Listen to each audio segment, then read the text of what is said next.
Hello, this is Brian Kidd with unriddler.com. We are talking about the SAP ALV grid today, and in this section, we'll be discussing how we can arrange the columns to meet our needs.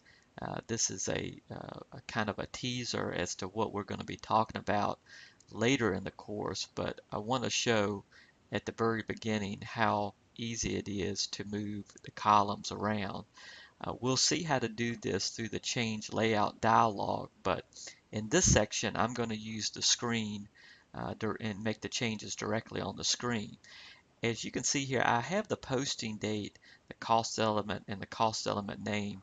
But if I choose to only see the cost element or cost element name first, rather than the posting date, I can easily move the posting date to another section by clicking on the header. And I typically click one time to select the header, and then click again and drag it across. And you can see on my mouse that on the cursor that there is a perforated uh, box below that that indicates that we're dragging.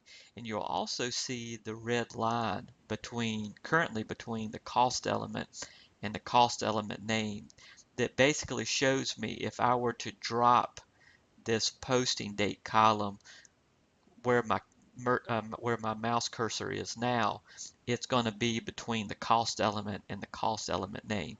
Well, I do not want it there. I want it to the right of the cost element name. So I'm going to move over farther, and we'll see that once I get over to the document type column header, my red line has moved to indicate that the column will be moved between the cost element name and the document type.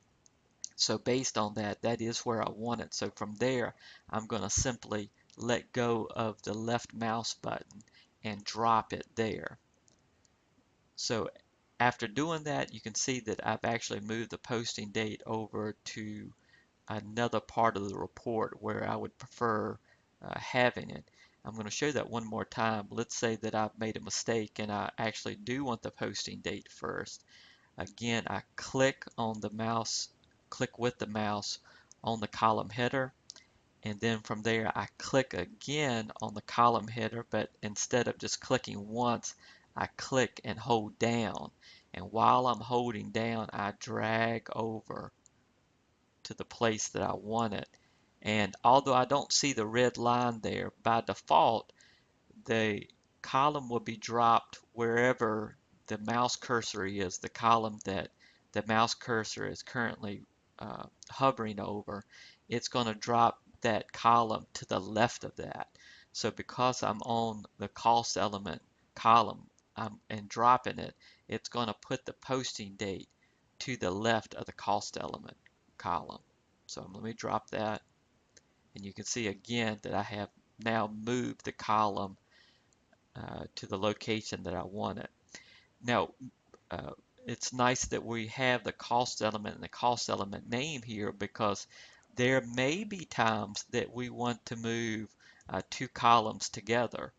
And in this case, I have the cost element, which is beneficial, but it's also beneficial to see the name. And if I choose to move both of these columns, I can also do that quite easily by again clicking on the cost element column header.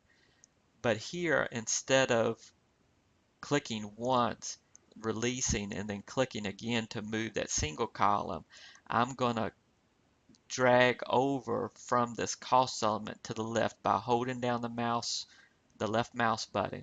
And you can see that I've now selected both of these columns. Once I release it, now I have both columns selected, and I can choose to move both columns by selecting the first column and then dragging that over. And you can see again my red line, and it's indicating that if I were to drop it here, it would be between the document type and the value and reporting currency. But let's say that I want to actually move it to the right of the value and reporting currency. I can just hover over this column, and you can see my red line. Once I let go and drop it, you can see that both columns that I had selected have now been moved over. So that's just a little taste of how easy it is to manipulate the ALV grid. We'll be talking about how to move these columns later, but using the change layout dialog.